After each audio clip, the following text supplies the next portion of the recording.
Nous allons maintenant faire une rapide révision sur la fonction valeur absolue. Donc, le modèle mathématique, ce qu'on va regarder, c'est y égale la valeur absolue de ax plus b. On va se limiter à ce modèle-là. Une chose qui est souvent importante de connaître, c'est l'endroit sur l'axe des x où va se trouver le sommet de la valeur absolue. Donc, il va se trouver où? À l'endroit, donc à la valeur de x qui va rendre ax plus b égale à 0. Donc, ici, pour l'abscisse du sommet, je n'ai qu'à résoudre ax plus b égale 0. Et j'obtiendrai donc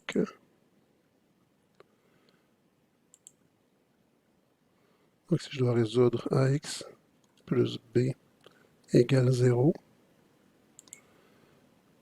ce qui va impliquer que x sera égal à moins b sur a.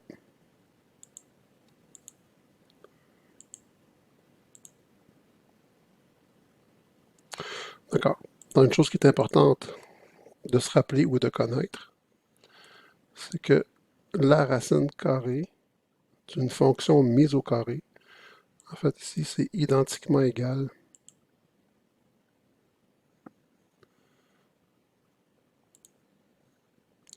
à la valeur absolue de cette fonction.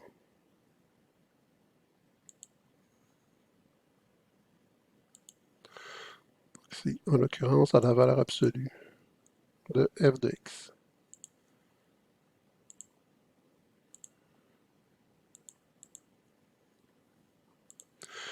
Donc, en particulier, la racine de x carré,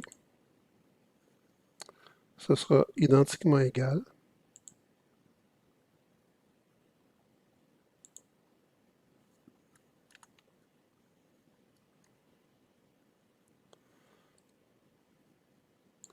à la valeur absolue de x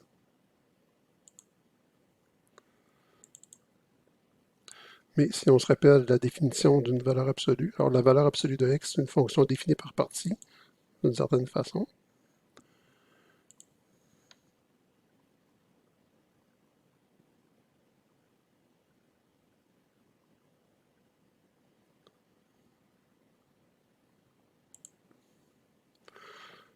Si c'est égal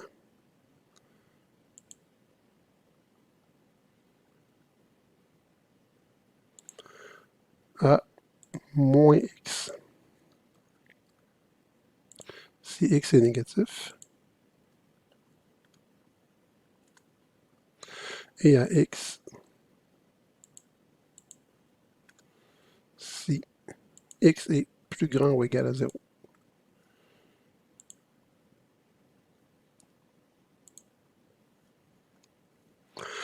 C'est normal parce que, imaginons qu'à l'intérieur de ma valeur absolue, si j'ai 5, ben, la valeur absolue de 5, c'est 5, car 5 est plus grand ou égal à 0.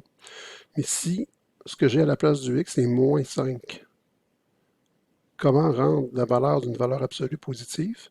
C'est de dire que si mon x vaut moins 5, j'aurai moins 5, ce qui va bien me donner 5 comme résultat pour la valeur absolue.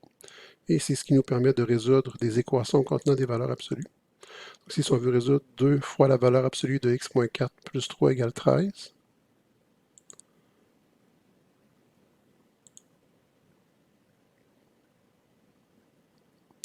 donc la première étape, donc si je résoudre 2 fois la valeur absolue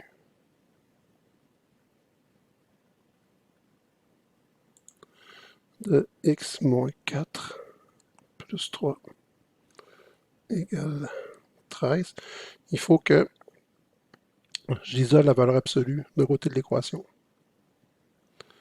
Donc ça ici, on va dire si seulement si. J'envoie le moins 4 de l'autre côté, donc 2 fois la valeur absolue de x moins 4 est égal à 13 moins 4 qui va être, dans ce cas-là ici, 9. Ah, c'est pas plus 4, c'est plus 3 dans mon équation. On avait plus 3, donc 13 moins 3. Ici, on va avoir 10. Si seulement si. J'envoie diviser par 2, donc valeur absolue de x moins 4 est égal à 5. Et là, je dois considérer si la valeur absolue de x moins 4 égale 5, bien, soit que x moins 4 ici à l'intérieur, c'est vraiment directement 5, mais ça pourrait aussi être moins 5, parce que la valeur absolue de moins 5 est égale à 5. Donc j'ai deux cas à traiter. Il faut que je traite le cas où x moins 4 égale 5, ou x moins 4 est égal à moins 5. Parce que valeur absolue de x moins 4, si c'est valeur absolue de 5, ce sera 5. Puis valeur absolue de x moins 4, si c'est valeur absolue de moins 5, ce sera 5 aussi. Donc, si j'aurai x égale 9, ou